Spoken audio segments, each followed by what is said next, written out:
Saat ini dunia sedang melawan penyebaran virus corona atau COVID-19. Tindakan melawan untuk memutuskan rantai penyebaran COVID-19 dilakukan dengan berbagai cara, seperti instruksi untuk diam di rumah, jauhi kerumunan, jaga jarak, dan tidak mengadakan kegiatan yang memungkinkan perkumpulan orang banyak. Dan hal yang sama juga terjadi di Indonesia. Pemerintah, lembaga keagamaan, LSM, organisasi dan lembaga kemasyarakatan lainnya bersatu melawan penyebaran COVID-19. Lalu bagaimana tindakan pejabat gereja? Paus Fransiskus sudah mengeluarkan instruksi resmi, salah satunya melaksanakan perayaan Ekaristi secara online melalui live streaming. Menindaklanjuti hal tersebut, sejumlah keuskupan di Indonesia mengeluarkan instruksi pastoral, termasuk Keuskupan Ruteng. Tentu hal ini dilakukan untuk melawan penyebaran virus corona. Tentang misa online, muncul berbagai macam pertanyaan. Pertanyaan-pertanyaan yang sering muncul diantaranya adalah, apakah kekuatan misa online dan misa di gereja itu sama? Apakah yang diterima oleh umat saat liturgi Ekaristi lebih khusus saat menyambut tubuh dan darah Kristus? Lalu diketahui bahwa dalam iman Katolik ada yang disebut dengan sakramental. Bagaimana hal tersebut dalam kaitannya dengan misa online? Atau dengan kata lain, bagaimana hal tersebut dijelaskan dalam kaitannya dengan misa online? Bagaimana Gereja Katolik melihat wabah corona yang berdampak pada sejumlah hal, termasuk dalam kegiatan keagamaan? Untuk menjawab pertanyaan-pertanyaan tersebut, berikut adalah hasil wawancara tim At-Ahtam TV dengan Romo Stefanus Turibius Rahmat PR.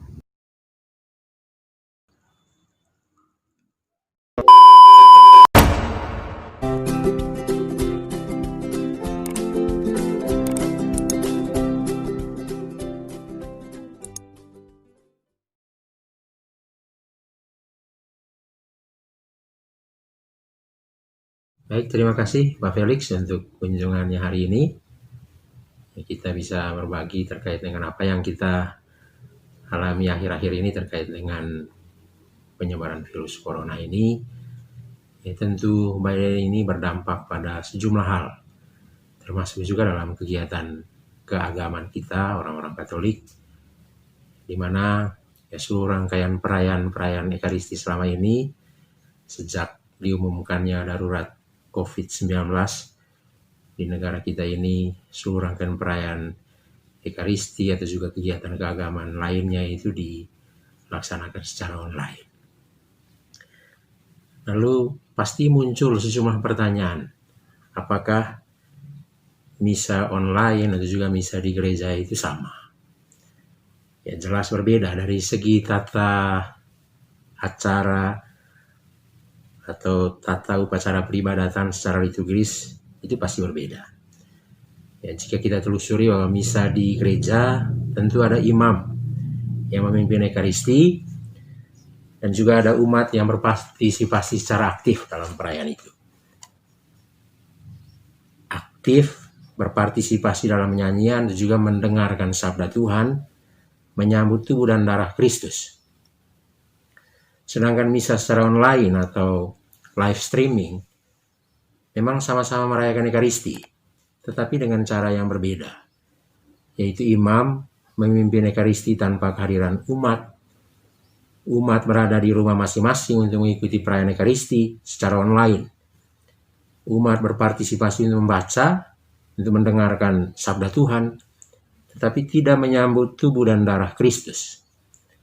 Tata caranya berbeda, tetapi sebenarnya substansinya sama, yakni merayakan Kristus yang bangkit dalam perayaan Ekaristi.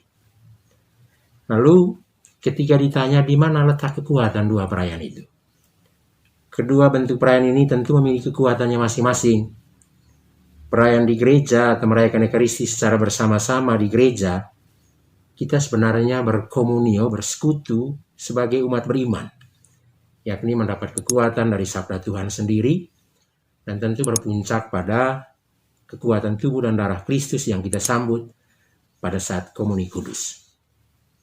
Artinya, Yesus hadir secara sakramental dalam rupa tubuh dan darahnya. Lalu pertanyaan berikut, apa yang menjadi kekuatan misa online yang kita laksanakan akhir-akhir ini? Baik, sebelum menjelaskan tentang apa yang menjadi kekuatan misa online, saya sebenarnya perlu menjelaskan mengapa gereja memutuskan untuk mengadakan misa secara online. Teristimewa dalam situasi yang kita hadapi saat ini. Misa online menjadi salah satu jalan bagi gereja untuk mendukung upaya pemerintah yang melarang berkumpul dan menjaga jarak dengan orang lain demi mencegah penyebaran COVID-19. Dan sejak wabah ini mulai tersebar di hampir semua negara, teristimewa sejak terjadi di Roma, Paus Fransiskus menghimbau dan mulai melakukan ibadat salve misa melalui live streaming. Keputusan menyikapi pandemi COVID-19 ini diambil berdasarkan dekret dari Kongregasi Suci untuk Ibadat Ilahi dan Tata Tertib Sakramen yang menegaskan bahwa dalam kurun waktu COVID-19 tahun ini, perayaan Ekaristi dan teristimewa Pekan Suci di gereja bersama umat yang dimulai dari Minggu Palma 5 April sampai dengan Minggu Paskah 12 April ditiadakan. Itu berarti perayaan-perayaan ini dilakukan secara online dari gereja-gereja dan umat mengikutinya dari rumah masing-masing. Para uskup dan juga umat Kristiani seluruh dunia, lebih khusus di Indonesia, berkomitmen untuk menerapkan social distancing atau pembatasan sosial, jaga jarak yang diinstruksikan oleh pemerintah. Salah satunya adalah menghindari pengumpulan massa atau umat dalam perayaan-perayaan resmi gereja di setiap gereja. Dan ini sudah terjadi selama masa darurat COVID-19 ini. Namun pertanyaan penting untuk kita, apakah model misa online seperti ini sah? Dan memang pertanyaan-pertanyaan ini muncul di benak umat. Apalagi dalam misa online tidak ada penerimaan komuni.